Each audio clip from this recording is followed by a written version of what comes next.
Got yourself a classic bike and hey, it's pretty cool. You've been drooling over one of these forever, but you realize maybe something's not quite right in what they call the headset and how to identify what the problem is and how do you get replacement parts over 20 years old. Well, we'll check this Cane Creek S2 headset out, identify the bearing, and see if we can get new bearings, if not at least find used ones on eBay. Check it out. So this is the headset. The headset is a bearing lower race and a bearing cup and upper bearing race and cup. Basically, it's like your hub, but it doesn't constantly spin. It just needs to move back and forth, which a lot of people kind of oversee that it need to be overhauled or actually maintenance. So how to do that? Well, this is an 1/8" one. You got to identify what size it is. So it's an 1/8" or a 1". This is the external bearing or external cup system. Therefore, the bearings are on outside of the frame. Sometimes they're integrated within the frame itself. So keep in mind on that. This is the older school one. So to be able to get to this headset, pretty easy. It's you just set 3 bolts on top and the whole thing drops out. But without having all the wheel and everything on here, we're going to take the wheel off first. By taking the wheel off, you release your brake. If you have a cantilever or V-brakes and the quick release skewer, that drops the wheel out. Set that aside. Find a steady platform or something to hold up the bike so it doesn't drop onto the floor. A good little training table will work just fine. Plus I can put my little bits and stuff here as well. Because the last thing you want to do is all this stuff fall on the floor and you're like, I don't really see how this went back together. So you want to keep it pretty intact. First is the adjuster cap, which is on top. Most likely, first dropsies. Most likely it's an Allen bolt. So you just take this off all the way. Sometimes you have to release the back bolts first to get them to release the top cap. And you don't need to take the bolts out all the way. Just a couple turns so it is loose. And once those are loose, that means the stem, yeah, you don't want that. So you want to make sure those things are darn tight when you reassemble. But we're going to pull this off. Therefore, nothing's dropping out. Or if you need to or want to, you can. But you can be mindful of what goes where. I like to set these up in order on my bench, so I know exactly how it goes back onto the bike. This is your cap. Basically, this is a dust seal prevention dirt. The actually race that it sits on is on the inside. So if I lower my little table here, this will drop down. So I didn't drop down all on the floor, but to the point where I can actually work on it. You want a good steady pile of rags because this can get pretty messy. Got it below the first race, and here it is. Basically, that is your bearing right here. That's the cup, and this is what the internal race is. That's what it rolls on up against that basically dust wiper cover, the Cane Creek S2 cover. So what you want to do is give this a good cleaning. You can basically pop the seals off, flush it out, and put fresh lube in there. But if it's already started to get crunchy, you're already up a creek with Cane Creek and whatever other headsets. There's also other headsets from Diacompi, Shimano, they still make them, and also Chris King, which is the top of the top end of headsets. So look at links below for those. A lot of these bearings, you won't have to grab calipers and do the whole measurement thing. Although if this is wiped off, you kind of have to do that.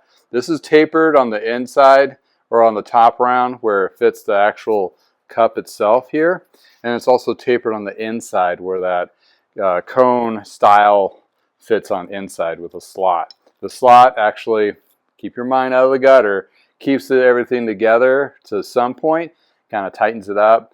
With slot releases, it drops everything down. Any case, there's a set of numbers on this one. Bicycles hanging with the guy. Hey, I'm Justin, the guy in the garage. I do have a garage shop, and you see most of these tools behind me. I want to do a shout out to Jensen's USA, which you'll find a link below if you're looking for some good pricing and as well tools to fit or to expand your actual shop at home. You're actually looking for the industry number, and this has an industry inch and an eighth. It's a AB or ACB, and what we're looking at is a 36 times 45 degree, and this is a 873 number on that. So you can try looking those numbers up on the internet, on the interweb, and try to figure that out. I do have a various model that I was assuming probably from the same style of headset, maybe different age or different model. But I was wondering if this guy fits in because it has the same degrees to it. Yep, it slides right in, so this would be a good replacement. This is out of my box of bins. So let's take a quick phone call and find out if I can get these from Cane Creek, or do I have to do just some weird bearing search? Let's check it out. So when making a phone call to Cane Creek, they were super helpful. Instead of navigating through all these bearings and devices that they sell, crazily they actually do have the old stock bearings, or at least new stock that fits the old bearings. In any case, I went down to contact us, and lo and behold, they had a phone number, and with this phone number, within their times that they're open, very helpful, very supportive. They're able to direct me to the right bearing that I needed to go to. And then they have like all these different, obviously different bearings. But this is the bearing series area that they directed me to. And obviously there's all these different sizes and models.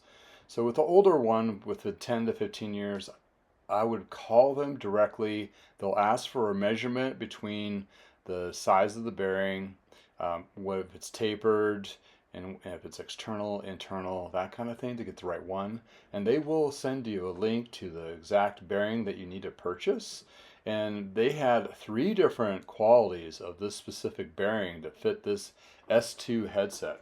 Keep in mind the S2 headset is a model, but within that model it has several different sizes within the different vintages within that period, as well as the other models that they have. So you can see some of them are out of stock and what have you. So this is like a huge laundry list.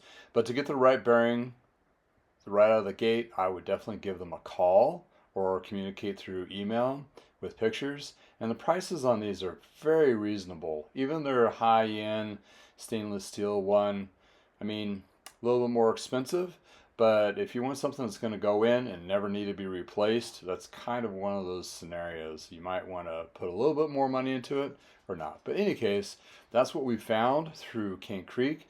I will have information below in the description of what I found for this specific model that was gone, the Postal 5200s from Trek, and therefore you can find a bearing. But then again, double check with Cane Creek to make sure it's the right one. And then there'll be bearing numbers on the side to actually reference to. They were very helpful again, and that way you'll be able to get the right part, and then you reassemble. Let's check out the reassembling after this. All right, now we got our either new bearings from Cane Creek or a bearing supplier, or you found yourself a set off of eBay, still in good condition used set of bearings, or what the heck, you're just putting a headset back in. This is how you reassemble. Once you cleaned out the cups, you got your bearings, you want to pre-grease the contact area on both the upper cup and the lower cup. And what that's going to do is give it a water barrier to prevent water and contaminants to get in. These are sealed, but you definitely want to add that extra layer of protection. Just making sure it doesn't get, knocked up by dirt. And if you put enough grease on there, you'll be able to press this in and it'll hold in position. It's probably going to feel like a shunk kind of feel anyway, and that should be good to go. And then after that, you want to make sure you get your cables lined up correctly and lined up, and then you got the race on the fork itself. I'm going to put a little dab of grease on this too, just for good measure, because, you know, extra protection is always good protection. Line this up so it's nice and tight. You can put your little table underneath again to kind of help things out. And then you want to put that race that I mentioned. Ooh, better clean that race. Need to get rid of it, you know, no longer needs to be in your garage, needs to be in somebody else's garage, and actually, hey, maybe being used. Go to bikeflights.com. You can actually open an account yourself or just put in a one-time usage, put in the destination, so forth, the bike size, dimensions, and weight. Don't forget the weight. And add that insurance, because you'll definitely want to make sure that insurance is covered if something happens in that UPS or FedEx or whatever transfer going to that next destination. You want to be protected. Then you just have to drop it off at your local UPS store and be able to get it on its way. And again, I have shipped bikes, parts, wheels, and frames for decades now. And Bike Flights is sure enough one of the best directions to go. This race has a little slot in there, so don't give it funny names. It slides down on top of this, so it's flush with the bearing, so it's very smooth contact. And then you're left with the top cap dust cover with the actual logo and everything on that. It's okay to get grease around this stuff as long as you wipe it off afterwards. And then, like we mentioned before, you want to pre-stack it like we had before. Get all your bits ready in arm's length, because this can get tricky if you're trying to juggle it. And also, another tip and trick, you want this lip of the actual steer tube to be like a millimeter or two below the actual stem itself. Or if it does protrude up, you put another spacer on there so the adjuster cap can do its job of compressing the bearings together. And when you adjust this, you want it to be smooth, not tight. Basically smooth back and forth and not loose where it knocks. So a nice happy medium, just like hubs. So we're going to preload this up and tighten her down. And to test it, you got to get the wheel back on there to see how that works and performs on tightening it back up. But once you have it all reassembled, you should be ready to ride. Make sure it's all lined up and straight to go. Well, hopefully this helped you figure out how to take apart the headset, identify the bearings themselves, how to vet those bearings, and how to reassemble it for years of safe riding down that road. This is a classic, and it shouldn't be just tossed aside due to the fact of older parts. There's a whole bunch of parts available, either on eBay or various other websites. So you can get these things to function and ride just fine like they were new. In any case, thanks for hanging out with me in the garage. Again, I'm the guy from Noah Guy Bicycles. Until next time, please like and subscribe below for additional videos like this. I have a whole video library to let you go diving down that squirrel hole to figure out how to fix these old vintage bikes up. Thanks again. And again, if it's nice in your neck of the woods, please go for a ride. Until next time, from the garage.